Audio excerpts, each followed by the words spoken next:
Hi, it's Chef Rick, and today I'm making buffalo chicken spring rolls. Right, absolutely lovely one this. First thing we're going to do is, what are we going to do here? Boil a chicken. So you want to get some shredded chicken.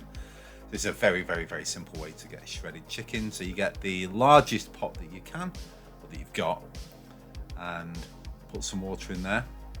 And submerge a chicken breast side down, so the breasts are on the other side.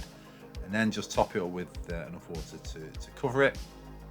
Turn that on to a nice simmer, and then you're going to leave it for about an hour and a half. Scoop off any of these bits of scum that rise to the surface. And you'll see it's kind of moved around a little bit in the pan. There you go, just skim those off the top. Just top up a little bit of water if you need it as well. Water obviously is going to evaporate, and you just want to make sure that the thing's covered carefully, very, very, very carefully. I just give it a little flick over in the last sort of 20 minutes. I think the whole thing is cooked through. In fact, you can see that it's cooked through because the bones on the wings start to poke through, so you can see there. That's it. Like I say, hour and 20 or so, and get that off the heat. And now I'm going to let it cool down. I like to get it out of that water. It's still really hot, and then I've put it in. You can put it in any dish to cool down, but you get some water still in the cavity. So if you just put it on the surface on the side, you tend to find it kind of leaks out water. So you saw the one I used there has like an edge to it, just in case any water comes off. So just let that cool down. You want this to be warm at this point, but really easy. I know I've got asbestos fingers, but really, like, anybody should be able to handle this. And now all we're going to do, we get the skin, just going to pull the chicken off the bone, and if it doesn't come off easily, don't pull it off. It's not the bits that you want, but just take your time. It will fall off the bone really, and all you're doing is pulling all the meat off the legs and the breast, and then you work your way around the actual carcass of the bird. I'm no butcher, and I could do a video showing you exactly how I do it, but really it's if you kind of push your thumb against it and it falls apart, then there you go, there's your chicken. So that's all of the shredded chicken. We're going to take 4 spring onions and just chop them, top and tail them, and then just peel off those little thin wispy bits on the side. So we're left with 4 beautiful spring onions that we're then just going to chop up. I realise here that I'm using a bread knife. I just was holding a knife at the time. I love it. It stays sharp, and I just went, I said it. I'm not going to re-record a video just because I used the bread knife. So there's 4 spring onions chopped up nice and thin, and a large stick of celery. I'm going to chop this one up, and then we're going to give it a really fine dice. So whenever we do things like this, I think I use a more appropriate knife at this point. Whenever we're dicing or chopping anything really, really small like this, same technique. We just work left and right, left and right, left and right. Just keep bringing it back to the middle. We've done this in so many videos now. It's a classic technique, dead easy to do, and anyone can do it. It just takes a little bit of time. There goes some really, really finely minced up celery. Now we're going to make an amazing buffalo sauce. So in there goes 150 ml of hot sauce. That should be pretty much a tablespoon of Worcester sauce, so just a nice splash of Worcester sauce, and a tablespoon again of white wine vinegar, just white vinegar. Get that bubbling away. Just kind of what they say, bring it to the boil. Get it straight off the heat. In a blender, put the hot liquid along with 110 grams of unsalted butter, and now you're going to blitz all that up. So that hot liquid and the butter, by blending it like this, you are emulsifying it, so it makes it thicker. You'll see, look at that, comes out lovely, combines everything really nice.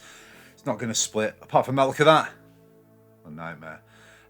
Sprinkle in some garlic powder, cayenne, and a nice big pinch of salt. Give it a good mix around, and then that's your buffalo sauce for these buffalo spring rolls, if you will.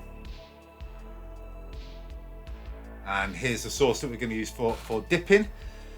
So we've got 2/3 of a cup of mayonnaise. I'll tell you in cups, and then I've got the grams as well, which is down in the comments below, but it's like 2/3 of a cup mayo, a 1/4 cup of barbecue sauce, a 1/4 cup of honey, 2 tablespoons of yellow mustard and 2 teaspoons of lemon juice. This is a honey mustard barbecue sauce. It's a Chic-Fil-A clone. Now, I've never had Chick-fil-A before. This is absolutely amazing. This whole recipe, by the way, this is from a cookbook, a Nick DiGiovanni cookbook called Knife Drop. My nephew's got it for Christmas.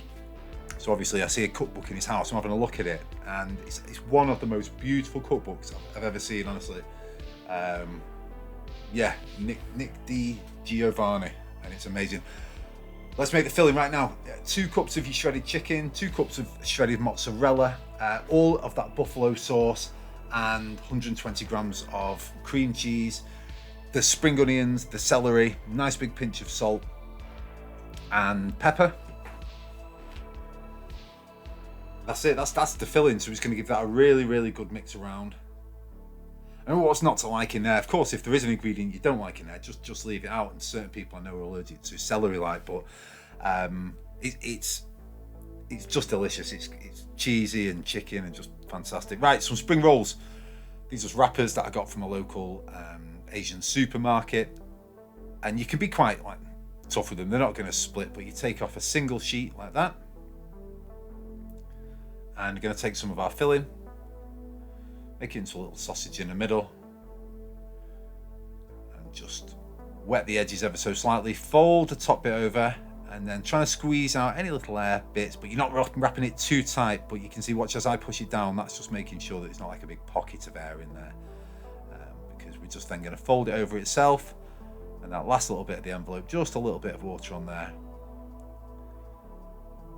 And as long as you wait like at least a couple of minutes before you cook that, then that's not going to unfold itself or anything. That water is going to be more than enough to stick.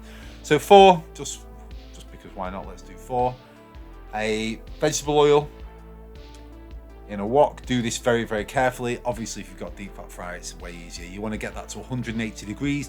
If you've not got a thermometer, tear off a little piece of your spring roll wrapper, drop it in, and you'll see there if it starts to fizzle away just like that and doesn't go brown or too dark immediately, you've got the right temperature. And in with the spring rolls. These need 5 minutes, 2.5 minutes each side. You'll turn them slightly. If they out of no, obviously the middle's cooked, but you want it to go all lovely and creamy and not mozzarella to melt around the chicken and everything like that. But all you're looking for really is a beautiful colour on the outside and a lovely crispiness to them.